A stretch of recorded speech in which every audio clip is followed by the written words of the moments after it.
اللہ فرماتا ہے یستعجلونک بالعذاب،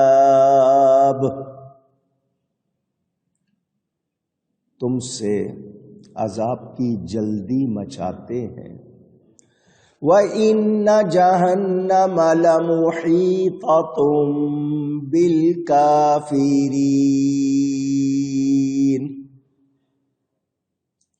اور بے شک جہنم گھیرے ہوئے ہے کافروں کو۔ پہلی بات تو یہ کنفرم ہو گئی کہ بغیر ایمان کے بخشش، اونچی کہہ دیجئے، نہیں ہوگی۔ جنت میں جانا بغیر ایمان کے ہو سکتا نہیں۔ اچھے اعمال بہت ضروری ہے، لیکن اس سے پہلے ایمان۔ آمنو کا لفظ پہلے ہے، عمل الصالحات کا لفظ بعد میں ہے۔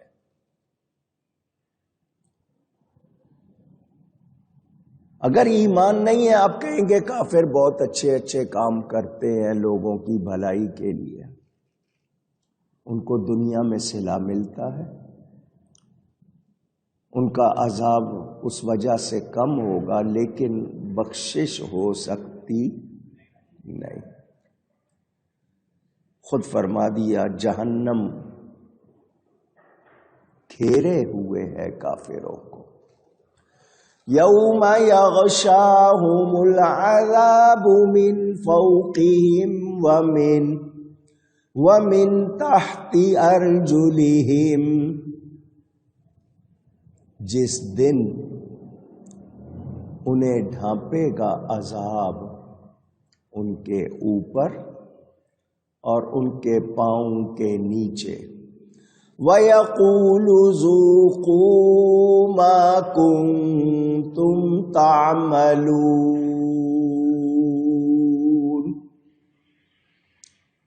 اور فرمائے گا چکھو اپنے کیے کا مزہ۔ صوفیاء کرام جو اللہ کے لیے خالص ہو جاتے ہیں، ان کا کہنا ہے کہ کوئی شخص کفر میں، عناد دشمنی کو کہتے ہیں، یا بدکاریوں میں پھنسا ہوا ہے، تو وہ یہ سمجھے کہ یہ دنیا کا دوزخ ہے۔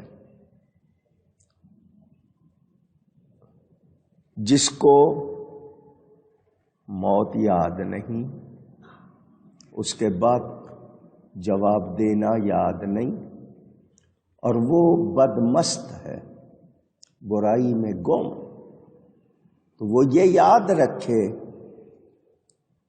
کہ یہ دنیا میں اس کے لیے دوزخ ہے۔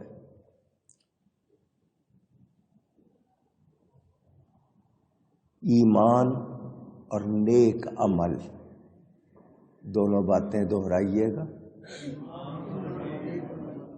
یہ مومن کے لیے دنیا میں جنت ہے۔ منکر کے لیے اگر وہ چیزیں دوزخ ہیں تو ایمان اور نیک عمل مومن کے لیے جنت ہے۔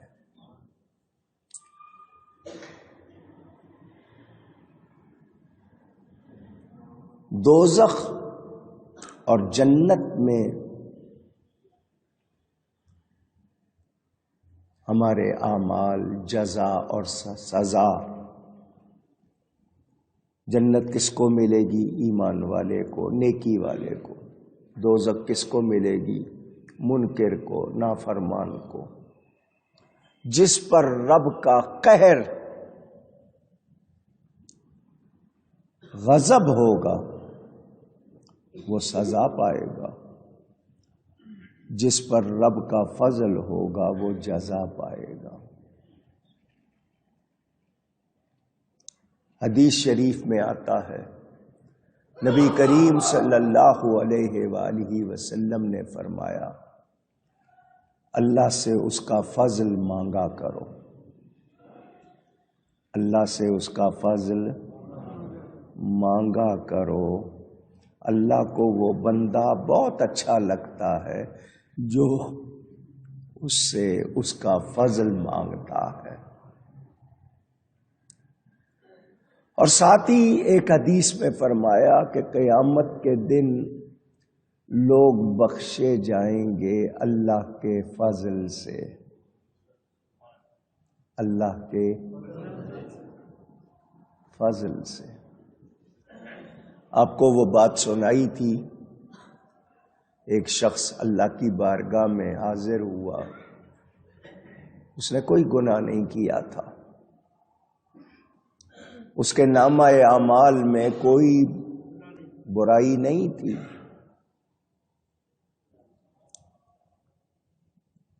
اللہ نے فرمایا فرشتوں سے اس کو میرے فضل سے جنت میں لے جاؤ۔ وہ بندہ کہنے لگا فضل کی کیا بات ہے، تو عدل ہے، میں نے کوئی گناہ نہیں کیا، یہ تو عدل ہے، جب میں نے گناہ نہیں کیا تو مجھ کو جنت ملنی چاہیے۔ جب اس نے یہ کہا تو حکم ہوا اس کو میرے عدل سے دوزخ میں لے جاؤ، دوزخ میں لے جاؤ۔ اب وہ پریشان، میں تو یہ سمجھ رہا تھا کہ میں نے گناہ نہیں کیا،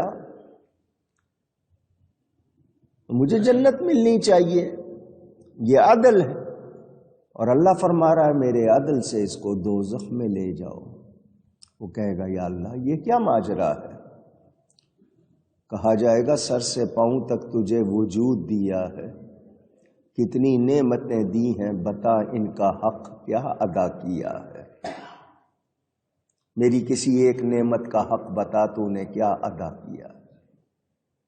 اب اس کے پاس جواب نہیں ہوگا، معافی چاہے گا، تو پتہ چلا بخشش ہوگی تو اللہ تعالی کے فضل سے ہو۔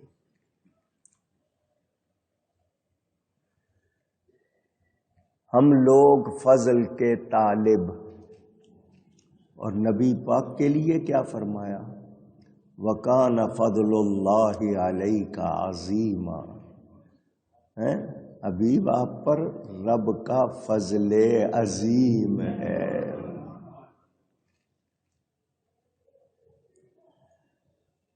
کوئی بھی شخص اللہ کے سامنے عدل کے حوالے سے کھڑے ہونے کے لائق نہیں ہے۔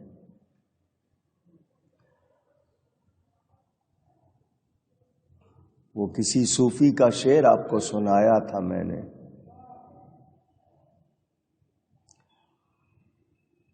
عدل کرے تا تھر تھر کمبن، تھر تھر کانپیں گے، اگر اللہ عدل کرے گا تو تھر تھر کانپیں گے۔ کون؟ عدل کرے تا تھر تھر کمبن، اچیاں شانہ والے تے فضل کرے تاں بخشے جاون، میں جہے منہ کالے۔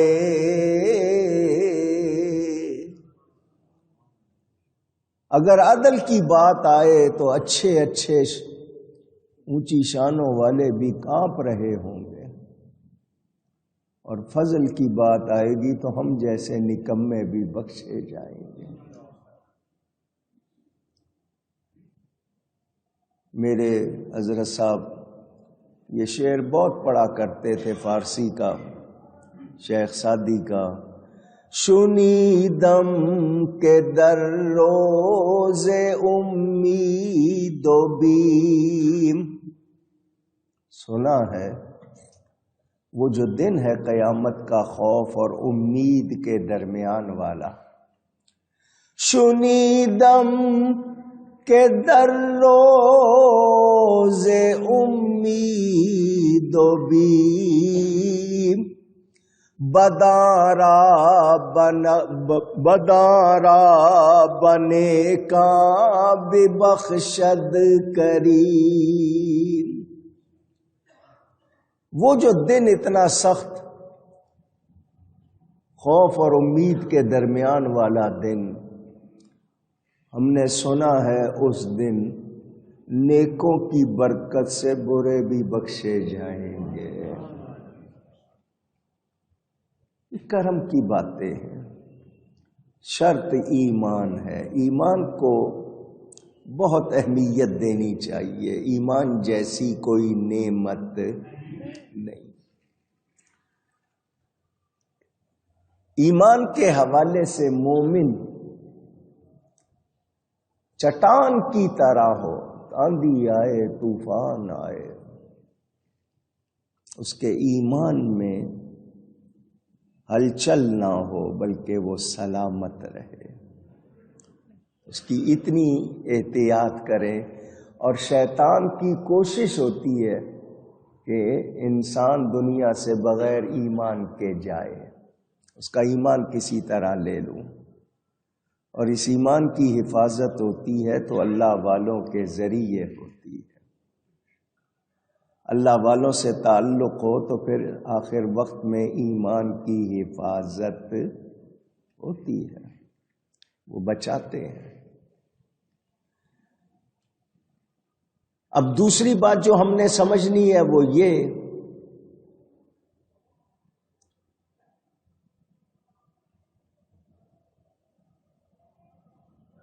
کہ ہم لوگ دو سمتیں بتائی گئی نا، اوپر سے اور پاؤں کے نیچے سے. عذاب ڈھانپے گا، یعنی عذاب کی پکڑ آئے گی.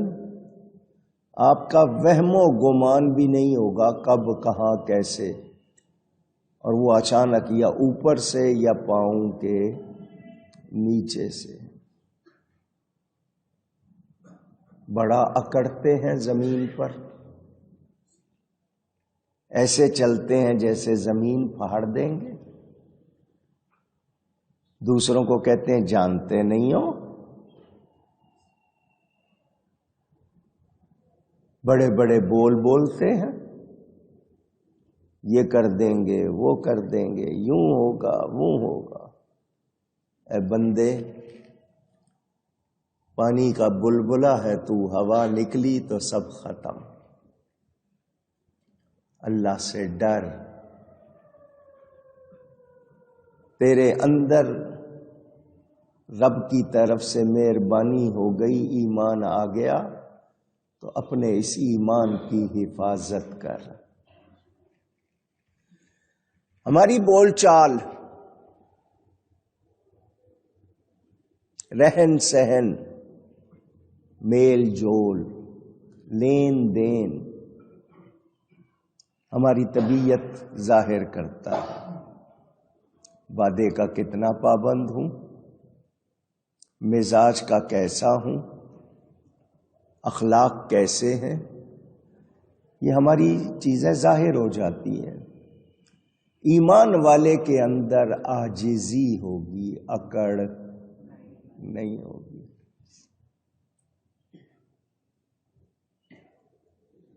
جو شاخ جھکتی نہیں ہے ٹوٹ جاتی ہے یا نہیں؟ عاجزی سیکھنی ہے اور ہر لمحے ڈرنا ہے.